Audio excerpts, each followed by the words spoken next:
Okay, I want to do a quick video on the State of the Nation address, real quick.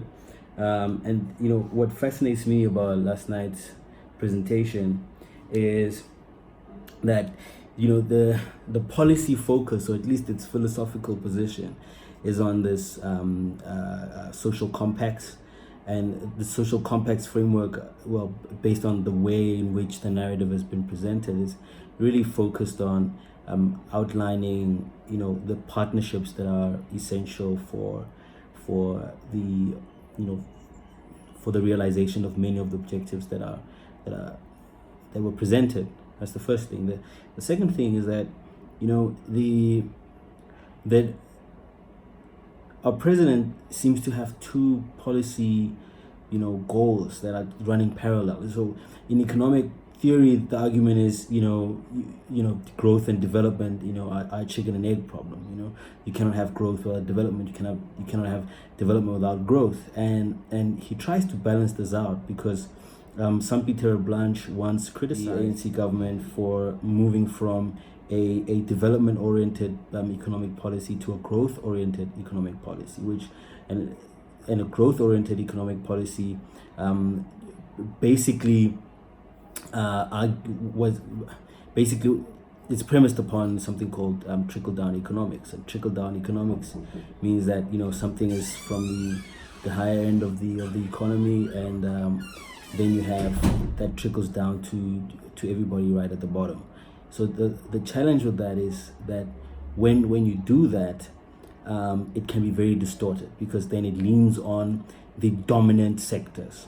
So then the policy position is inclusive growth, and that's very difficult to achieve. But it is an interesting policy premise to have for a resource intensive country like ours, or primary sector intensive country like ours. Then on the other hand, we have an investment oriented basically like an investment oriented development mandate. So that refers to all the various funds that have been established, the attracting public-private partnerships, and also attracting significant amounts of money or commitment to invest and develop our economy. And that, for me, I would say that it leans on this development side, the development side of our economy. So in the transport context, then we see a couple of interesting points. I think the first point is that the State of the Nation address highlights, number one, that we have to improve our logistics efficiencies, and this has a lot to do with unlocking Durban Port. This has a lot to do with reviving the branch lines, or at least reviving some of the corridors like the Klerksdorp cluster. So these are networks of railway infrastructure that are pretty much a prerequisite for agricultural reform, especially given the policy position on rail transport in South Africa. Then the second element within the logistics efficiency problem is which was unmentioned, has a lot to do with cross-border efficiencies as well, and that's something that wasn't discussed in the State of the Nation address, but it's a prerequisite for regional development and regional integration and the implementation of the Africa Free Trade Agreement, and therefore it is also part and parcel of that conversation. Then in the passenger market, well, just one more thing on the freight industry. What was also not discussed is the massive investments that are taking place in the dry hubs and other infrastructure projects, which reinforce the logistics efficiencies that we need right now in South Africa. Because if logistics systems domestically are not efficient, what happens is that the rate at which we move consignments are slower, and when they're slower, it means that the cost of time actually creeps into the consumer price inflation, and also creeps into the producer price inflation, largely because the cost of delay starts to creep in to the unit cost of the products that we have, or the inputs that we have along our value chains. Then in the passenger market, the general expectation was, yes, we're going to have a bullet train, etc., or a high-speed rail system. But then what you see is that the policy priority moves back into ground level. And what I mean by ground level is that the focus is now on, making sure that we are paying attention to the passenger transport crisis that we have in South Africa. So he only mentioned the process of reforming the Passenger Rail Agency of South Africa, which sort of has basically Metro Rail, Shosholoza Mail, City to City, Translux, and your Park Station, Bosman Station, and the likes. So PRASA basically is going through this reform process, and this reform process does involve upgrading major facilities, infrastructure, and systems. But if you listening to the presentation of from the administrator last week in Parliament, one thing that really comes up is that solving PRASA's problems is extremely complex. There are so many moving parts, but by October this year, we're going to have a very clear understanding of what needs to be done and what are the dynamics that underlie the fundamentals of reforming PRASA.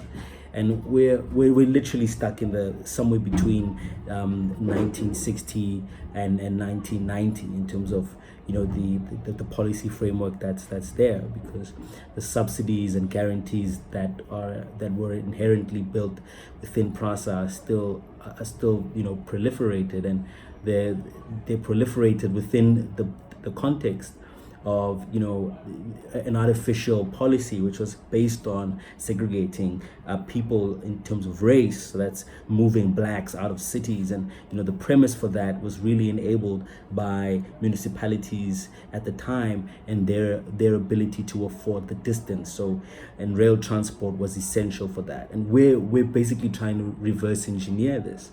And it wasn't an economic policy, it was largely a political policy, and it was enabled by the strong belief in a political ideology that now is obsolete, and we're unfortunately stuck with that architecture, stuck with that spatial dynamic. But then following that, we also have some spatial development issues that our president discussed, and that includes these households, affordable housing precincts, and also university student accommodation. And those two developments, although they sound really small, those two developments are going to change the way in which places look, operate, and function, and that's going to have a huge impact on the transportation networks where these investments take place, and also it's going to have a valuable input on the reform that we need in the transportation and land use context, because one of the reasons why apartheid systems worked so effectively and efficiently in terms of segregating people was because the policy frameworks that they were using, especially after 1950, really emphasized this relationship between transport and land use. But before then, somewhere between 1910 and 1930, 1940, it was a bit of there was a bit of difficulty to sort of figure out how to do it. But after 1960, that's when they basically understood that it was essential to plan both transportation and land use, so that the transportation would enable the land uses that they were looking for. And now we have to do the same thing, but for a different political reason and for a different mandate. And our mandate is in fact to enable households to basically have access to opportunities, to have access to the cities, to have access to their towns, to have access to their neighborhoods in an efficient and effective manner. But now, this requires not only a significant investment in housing, but it also requires a significant investment in university accommodation, university-related transportation, and various other activities. Now, to take it just one step further, what also was not discussed or mentioned in the State of the Nation address, particularly because, probably because it hasn't really materialized yet, is basically the public transportation subsidy policy, right? And this subsidy policy is aimed at developing an inclusive public transport subsidy policy that also includes the minibus taxi industry, and this is something that is a compelling development in the transportation industry. The other thing is, I think maybe lastly, is that when our president first started talking about the SOEs, South African Airways was a prime example of mismanagement, and those were his words, really. I mean, and in many ways, there's significant reason to agree with that, but on the other hand, there's also something else that needs to be highlighted, and that is that the SOE framework that he's using in his policy statement, which is the State of the Nation address, is that on one hand, we want state-owned enterprises that serve a developmental goal. On the other hand, we want state-owned enterprises that are financially efficient and effective. So, and the premise is that we want them to operate with business principles in mind. So they need to be consistent with the business principles or the status quo in the corporate sector and the private sector. Now, if you're serving both of those goals simultaneously and in parallel, things get a bit difficult for many entities, and there's no way that political interference would not distort the direction toward which these entities need to go in order for them to be financially viable. At the same time, developmental objectives tend to secure long-term jobs, they tend to secure long-term stability, they tend to secure value chain development, meaning everybody who's involved in that entity, directly or indirectly, have a consistent place to earn salaries, to earn revenues, to keep the businesses going, and obviously to enable our economy to retain a significant degree of commercial activity. But here's the catch. The catch is that to do this, you have to make a trade-off, and the trade-off has to do with size, it has to do with scale, and what we can see is that rationalizing the state-owned enterprises in the transportation sector is going to be an important part of the policy direction in the future, and and rationalizing does mean changing the shape and size of these entities, but that doesn't mean that now there will not be any jobs in the market anymore or anything like that.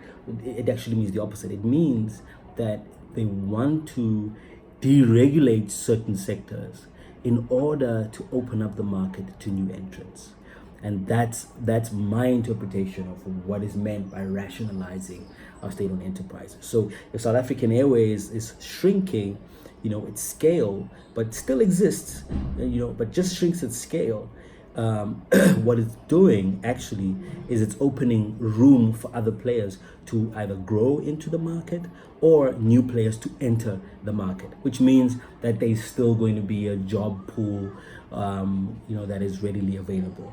The other element is that if you look at passenger rail and freight rail, the same thing is literally on the verge of happening, and that's the separation between operations and infrastructure. And the moment these two aspects are split, right, what happens is that, or what is expected at least from regulatory practice, is that you have private entities with the room to actually access the railway infrastructure that's there, and that is for both passenger and freight services, which changes the dynamics of our competitive policies. But what's quite interesting is that is literally the direction that we're going toward. Well, at least that's what it looks like. And you know, against all of this, that's happening. So all the all these policy statements that were made, there is an underpinning theme, or there's an underpinning argument, and that is that we need the single transportation economic regulator. This economic regulator is literally going to serve the function of untangling much of the structural issues that many public sector officials keep referring to. And these structural issues are really, decisions and choices that were made somewhere. You could go to the 1800s, but let's stick to a more modern, relatively modern period. So somewhere after the 1950s, and that's where much of the structural policy infrastructure was basically developed and instituted and operated and operationalized. And that's where there was a concerted and focused effort to really, really, really run the South African economy in a specific kind of way. And untangling these, especially the transportation sector, is going to be essential. And the single transport economic regulator's primary role is to, in fact, investigate these issues and make appropriate recommendations to reform the transportation sector. So this wasn't so just in a nutshell. So if you listen to the State of the Nation address, there are just a couple of points on transport, a little bit here and there. But because it wasn't a State of the Nation address for transport, there seems to have not been enough time. We basically break it all down, by section, because even when you have to implement the health insurance scheme, you look at last year's State of the Nation address, talked about how an ambulance shouldn't take too long to get to a patient or a pregnant woman. I mean that shouldn't be the case, but that's a transportation issue in and of itself. So in other words, what I'm basically saying is that there are so many things that are underlying the discussion inside the State of the Nation address from last night that were quite crucial, and they require a significant degree of context for people who are not necessarily paying attention to the transport industry on a full-time basis. So that's the whole reason why I decided to do this short video. I hope you enjoyed it, and I'll try to do some more of these to summarize some of the most recent developments and provide some context so that there is a little bit more diversity in terms of the perspectives associated with the transport industry in South Africa. There are a number of missing points, however, from the State of the Nation address, and those you'll be able to see in the blog post. And it's not a lot of them. I didn't highlight all of them, but one that comes to mind immediately is the fact that last year we had debilitating truck strikes, and there was no mention of how we're gonna basically go through that, because that is a logistics efficiency issue. That's something that has to be a policy priority. Should the road freight industry be regulated in some way? That is that's a serious policy issue, because that is a macroeconomic problem. If truck strikes resurface again this year, it would mean that we have not addressed the fundamental problem. We do have a road freight strategy. We do have a road freight implementation plan, and what needs to happen is a significant degree of execution.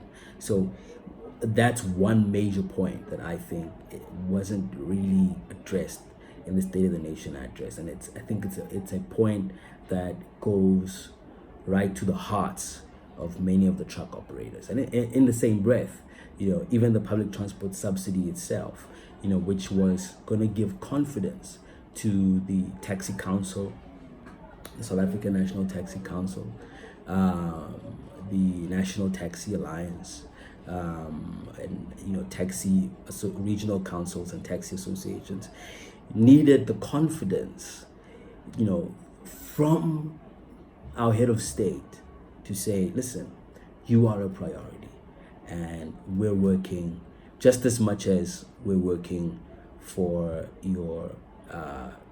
our state-owned enterprises. We're also working for you, the operators on the ground. So there are things that are being done, but they just weren't stated. And I think that was a missed opportunity. Thank you very much. Keep well and check the blog out.